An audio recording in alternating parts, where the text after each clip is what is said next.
Hello, this is the my artifact episode number 416. आजची तारीख आहे 20 एप्रिल 2016. आता वाजले करीब रात्रीचे 10:45. आज आर्टिफॅक्ट एपिसोड काफी लवकर होत आहे. 10:45 म्हणजे माझ्यासाठी लवकरच झालं. माझी रात्र सांगू केव्हा होते? माझी रात्र होते 1 वाजता. यस, 1 वाजता होते. आणि झोपतो मी किती वाजता? 1-2 वाजता वगैरे. हार्डली 3 वाजता झोपतो मी.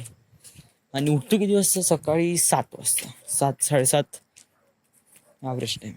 म्हणजे 7-7:30-8च्या दरम्यान उठून जातो. आणि देन काय असते, नंतर काय नाही, थोडंसं पाणी मारावं लागते घराला. तर याच्यामध्येच म्हणजे सकाळी उठल्याबरोबर पहिले संडास होते आणि त्याच्यानंतर अंगण झाडावं लागते. हे पोर्च अंगण झाडल्यानंतर मग मला पाणी मारावं लागते. याच्यातच करीब 9 वाजून जाते. पूर्ण घराला पाणी मारावं लागते. पॅराफिटपासून ते पूर्ण जिना, सज्जे, सिलिंग सब यातच 9 वाजून जाते. मग काही नाही, नंतर दात घासायचे, हातपाय धुवायचा आणि जिमला जायचं. करीब 9:30 वाजता. 9:30 वाजता जिम मारायची आणि 9:30 ते 10:30 म्हणजे 10:30 की 11 वाजेपर्यंत. 10:30 पावणे 11 समजून घे सरळ. 11 वाजता जिम करून आलं का थोडंसं आंघोळ आणि जे काही नाश्ता असेल ते करून घ्यायचा. मग तर प्लॅनच राहते कुठले ना कुठले. कोण ना कोणी बोलवते, भाऊ इकडे चाल, तिकडे चाल, लग्न आहे वगैरे वगैरे वगैरे. तसा कोणताच दिवस नसतो ज्या दिवशी मी कम्प्लिटली खाली आहे बा. म्हणजे जिमवरून आलो आणि आता खाली आहे दिवस, तर आता आपण काही पढाई करू किंवा गाणी ऐकू किंवा पिक्चर पाहू, असं काही होत नाही रोज. आज तर मला जिमवरूनच विशालसोबत दवाखान्यात जावं लागलं. तिथूनच करीब 12 वाजले. मग आल्यानंतर थोडा थकून होतो. जेवण नाही केलं मी, कारण ते पोहाच खाल्ला होता. जिमवरून तिथून ते दवाखान्यातून आलो, आंघोळ केली ना, बंदा पोहा खाऊन टाकला. बहुत भूक लागली होती. मग पोहा खाल्ल्यानंतर भूक पूर्ण चालली गेली, त्यामुळे मग जेवणच नाही आलं. तर मग मी संध्याकाळी 4 वाजता 5 वाजता जेवण केलं. 5:30 वाजता.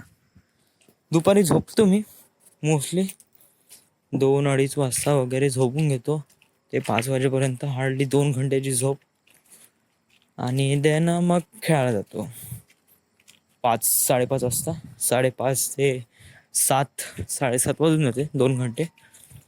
आल्यानंतर मग संध्याकाळी पण काही ना काही प्रोग्राम तर असतोच कुठे ना कुठे वगैरे. लग्न, आमलेट, गुपचूप किंवा मार्केटमध्ये जा वगैरे वगैरे. आज का असा प्रोग्राम नव्हता, बट मी नाही म्हणलं म्हणून. म्हणजे आजही प्रोग्राम होता म्हणा, आज वैभवसोबत शोरूमला जायचं होतं. तर मी म्हणलं नाही, म्हणलं आज नाही येत, म्हणलं आज मी थोडं घरी थांबतो म्हणलं. नाही तर समजा माझ्या मनात समजा बाहेर जायचं असतं तर मी ऑफकोर्स केलं असतं राव. एव्हरी डे काही ना काही प्रोग्राम असते आणि संध्याकाळी कुठे कुठे आम्ही वेंट आउट होऊन जातो. मग तिथून वगैरे असा प्लॅन वगैरे झाला की मग 9:30 किंवा 10 वाजता, तो नाही माहीत. मग तो याचा टाईम वगैरे 11. कधी कधी ग्राउंडमध्ये गेलो तर 11:30. बाप्पा आईचा फोन वगैरे येते, म्हणते अबू कुठं आहे रे, जेवण कर, असं. So kind of thing. पण आज काही नाही, त्यामुळे आज घरीच होतो. आज आईवडिलांसोबत जेवण केलं मी 9:30 वाजता. आणि देन मग कम्प्युटर छेडला थोडंसं, काही कॉपी वगैरे केले गाणे. आणि आता इथे रूफवर आर्टिफॅक्ट एपिसोड रेकॉर्ड करत आहे. तो तुला नाही वाटत का तुझ्या लाईफ काफी बोर आहे म्हणून? या इट्स क्वाईट बोर. म्हणजे सकाळी उठून सेम काम करणं. डिफरंट फक्त हेच आहे का दुपारीमध्ये जे काम असते ते वेगवेगळं असते आणि संध्याकाळी ते वेगवेगळं असते. पण तुला नाही वाटत का अजून काहीतरी वेगळं व्हावं? म्हणजे तुला असं नाही वाटत का सकाळी उठून कुठेतरी जॉबला जावं, संध्याकाळी यावं, डाळ भाजी खाऊन वगैरे वगैरे, दुसऱ्या दिवशी पुन्हा जॉबला जावं? नाही, मला ते लाईफ बोरिंग वाटते. नो, लाईफ इंटरेस्टिंग कशी वाटेल तुला? समजा जर तुझी लाईफ इंटरेस्टिंग करायची आहे तर तू कोणत्या प्रमाणे विचार करतो? मी विचार करतो की माझी मॉर्निंग 7 वाजता नाही व्हायला पाहिजे, रात्री 2 वाजता किंवा 3 वाजता. बिलकुल अल्टिमेट केव्हा पण. सकाळी मी असा विचार करतो का मी न्यूयॉर्कमध्ये आहे, सकाळी 3 वाजता मी फ्लाईट पकडली, तिथे झोपलो, तिथून मी LA मध्ये आलो नियर अबाउट सकाळी 6 वाजता. आल्यानंतर थोडंसं फ्रेश वगैरे झालो आणि देन स्टुडिओमध्ये गेलो. मग तिथे दिवसभर फिल्म मेकिंगसाठी, स्टुडिओमध्ये गेल्यावर तर फिल्म मेकिंग ना होत राव, तिथे तर नुसते डिझायनिंग वगैरे होते किंवा किंवा पंक्च्युएशन होते, मीटिंग्स होते, बहुत सारे मीटिंग्स होते आणि बहुत सारे डिझायनिंग पण होते का कशा प्रकारे शॉट घ्यायचा, कॅमेरा कशा प्रकारे असायचा वगैरे वगैरे. Other than graphics designing, all of the designing, त्याच्यामध्येच बहुत वेळ जाते आणि ते करणं इम्पॉर्टंट पण आहे. कोणत्याही प्रॉडक्ट मॅन्युफॅक्चर करण्यासाठी सर्वात महत्त्वाचं त्याला डिझाईन करणं, ते कशा प्रकारे असलं पाहिजे. आणि ते एक प्रकारे प्रॉडक्ट एक वेळ डिझाईन झालं का आपल्याला अशा प्रकारे करायचं आहे, त्याच्यानंतर मग आपल्याला एक प्रकारे थेअरी आपल्यापाशी क्लिअर होऊन जाते का ही थेअरी आहे, आता या थेअरीवर आपल्याला प्रॅक्टिकल बनवायचं आहे. तर प्रॅक्टिकलसाठी मग आता वेगवेगळे लोकेशन्स फाइंड आउट करा, लोकेशन फाइंड आउट करून त्याला शूट करा, याप्रमाणे केलं आहे. It's a really nice amazing day for film मेकिंगमध्ये तर बापरे.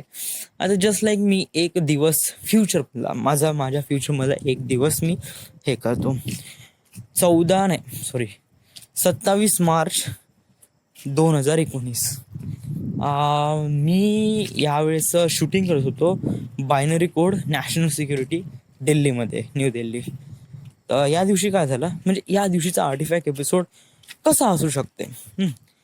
मी सकाळी उठलो ते आम्ही दिल्लीमध्ये होतो. त्या हॉटेलमध्ये आल्यावर बहुत थकून होतो, कारण काल पूर्ण डिझायनिंग वर्क झालं होतं. तो क्लायमॅक्स सीन कशा प्रकारे डिझाईन करायचा होता. आज त्याला शूटिंग साईटवर जायचं होतं. शूटिंग साईटवर जाण्यासाठी आम्हाला परमिशन पण घेतली का दिल्लीच्या इंडिया गेट समोर आम्ही शूटिंग करणार आहे आणि देन त्याच्यानंतर राष्ट्रपती भवन. तर क्लायमॅक्स सीनमध्ये असं आहे का ते राष्ट्रपती भवनला ॲक्च्युली वाईप आउट करणं आहे, म्हणजे ते ब्लास्ट वगैरे करणं, बहुत एक्सप्लोजन वगैरे आहे. तर actually we can do this in a real way. तर मग तिथे ग्राफिक्स पाडण्यात आला आहे. बट काही असे सीन आहे जे ॲक्च्युअली शूट करू शकतो, जस्ट लाईक एक motivational speech in front of India gate. तर ते मोटिवेशनल स्पीच ॲक्च्युली तिथे गेले आणि तो आम्ही तिथे सेट केला. तो काफी माहोल झाला आणि ते motivational speech really great amazing and for me, कारण मी ते स्पीच बनली आहे, so it is really amazing. Fighting सीनमध्ये मग आम्ही स्टुडिओमध्ये आलो तर काइंड ऑफ थिंग्स लाईक तो डिझायनिंग पार्टमध्ये होता. तर आम्ही ठरवलं होतं की स्टुडिओमध्ये आल्यावर अशा प्रकारे होईल. तर स्टुडिओमध्ये आल्यावर काही लोकांनी ॲक्शन वगैरे केले, stuff like that, designing sequence आणि ॲक्शन कोरिओग्राफरनी अशा प्रकारे सीन सांगितले. अशा प्रकारे आम्ही तिथे ग्रीन स्क्रीन समोर जे केले. बट ॲक्च्युली त्या ग्रीन स्क्रीन समोर काय पुढील करायचं, तर तिथे मग आम्ही शॉर्ट्स घेतले. दिल्लीमधले ते राष्ट्रपती भवनमधले जे वेगवेगळे लोकेशन्स आहेत त्याचे फोटोग्राफ्स घेतले, त्याला 3D मॉडेलिंग केलं. 3D मॉडेलिंग केल्यानंतर त्याला ग्राफिक्स डिझायनिंगमध्ये त्यात कॅरेक्टर पुडिंग केल्यानंतर त्याच्यात बहुत सारे ग्राफिक्स टाकले, एक्सप्लोजन टाकले आणि त्याला 3D इफेक्ट देण्याचा प्रयत्न केला आणि much much much more amazing things देण्याचा प्रयत्न केला. And really amazing. ILM industrial light and magic या स्टुडिओनी बहुत कमालचं काम केलं या सीनला परफेक्ट करण्यासाठी. बट तो दिवस कारण तो क्लायमॅक्स सीन बहुत मोठा होता, बहुत जास्त मोठा. कारण याच्यामध्ये 1-2 दिवसामध्ये तर काही नाही रिअली, म्हणजे ॲज अ फिजिकल सिक्वेन्स आम्ही एका दिवसात क्लिअर करून टाकलं. ॲक्शन सीन ओके ठीक आहे, in front of green scene not a big deal, okay ठीक आहे. But it's a really big climax scene. So याच्यामध्ये थोडा वेळ लागला आम्हाला, हार्डली 5 दिवस लागले फुल क्लायमॅक्स सीन शूट करण्यासाठी in front of green screen. In front of green screen and also is a क्लेमध्ये पण आम्ही काही काही शूट केलं, कारण इनसाइड ऑफ राष्ट्रपती भवनमध्ये आम्ही शूट करू शकत नाही. राष्ट्रपती भवनच्या आतमध्ये आम्हाला जाण्याची परवानगी तर आहे, बट तिथे आम्ही क्लायमॅक्स सीन शूट करू शकत नाही. तिथे बिलकुल परवानगी नाही, कारण it's a president house of India, so we can do दिस.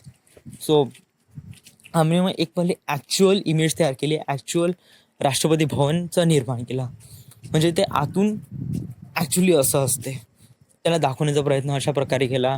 मग तिथे आम्ही क्लायमॅक्स शूट केला, तिथे ॲक्च्युअल एक्सप्लोजन सीन शूट केले, आणि it's a really nice day, it's a really amazing. प्रत्येक दिवशी काही ना काही शिकत राहतो, काही शिकत जातो. मग संध्याकाळी आल्यासोबत आणि सगळ्यांसोबत मी थोडंसं जेवण वगैरे केलं. संध्याकाळी दिवसभर बहुत बिझी पूर्ण, आणि काफी काम करण्यातून बहुत मजा येत होती, बहुतच मजा. अरे बापरे!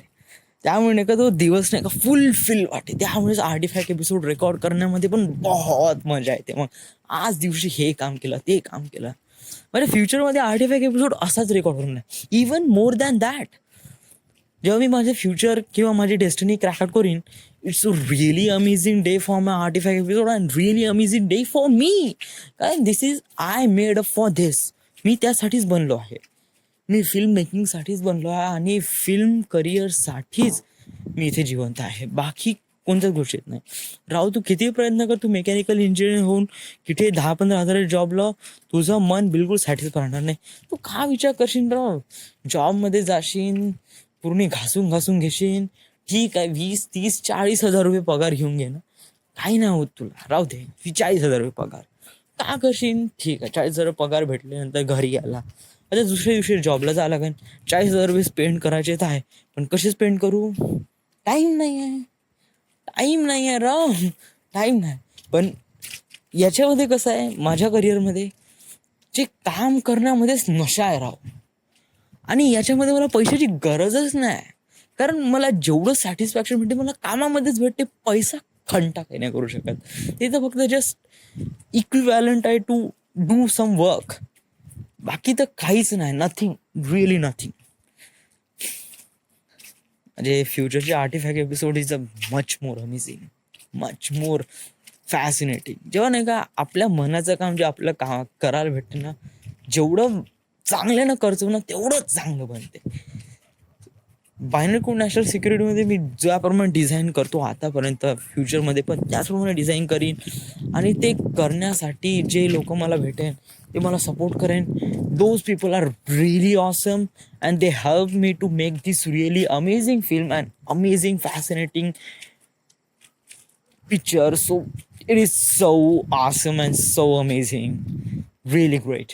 इवन इन द हॉलिवूडमध्ये पण मला फिल्म बनवायची आहे. अवतार हे तर एकदम फ्युचर प्रिडिक्शन आहे, याच्यामध्ये तर एकदम फुल लेंथ स्टोरी लाईन आहे, याच्यामध्ये नियर अबाउट पार्टिशन आहे, नियर अबाउट 6 किंवा 8 स्टोरी लाईन मूवी आहे, लाईक अ हॅरी पॉटर, आणि बहुत अमेझिंग आहे, बहुत ॲक्शन सिक्वेन्स आहे, आणि याला मी एक प्रकारे डिझाईन करत आहे. कारण ज्याप्रमाणे एम नाईट शॅलमननी जे फिल्म केलं आहे द लास्ट एअर बेंडर, ते बहुत बेकार आहे. त्यांनी नाही का जो कार्टून सिरीजमध्ये बहुत सेपरेटली आणि चांगल्या पद्धतीने त्याला इंट्रोड्यूस केला आहे, फिल्ममध्ये बुक वनला पूर्ण एका फिल्ममध्ये कॉम्प्रेस करण्याचा प्रयत्न केला, आणि जे कॉम्प्रेस केले आहे त्याच्यामध्ये त्यांनी सगळं काही वाईप आउट करण्याचा प्रयत्न केला. जे बुक वनमध्ये त्यांनी दाखवण्यात आलं आहे, जेट अदर कॅरेक्टर, ते कम्प्लिटली व्हॅनिश करून टाकलं, त्यामुळे नाही का त्याची ब्युटी गायब झाली. त्यामुळे एम नाईट शॅलमननी हे बहुत रॉंग केलं, आणि देन त्यांचं मन पण उडवलं आहे का त्यामुळे यांचा बुक 2 बनवीन म्हणून. ऑफकोर्स नॉट, ते कारण बहुत मोठा लॉस झाला आहे, कारण त्याच्यामध्ये जे ग्राफिक्स डिझाईन बहुत चांगले वापरले आहे, ॲक्शन सिक्वेन्स पण बहुत चांगले आहे, पण त्याला डिझाईन करण्याचा प्रयत्न आणि प्रेझेंटेशन बहुत बेकार आहे. त्यामुळे the last air bender is a really failure. So M Night Shyamalan wasn't do it.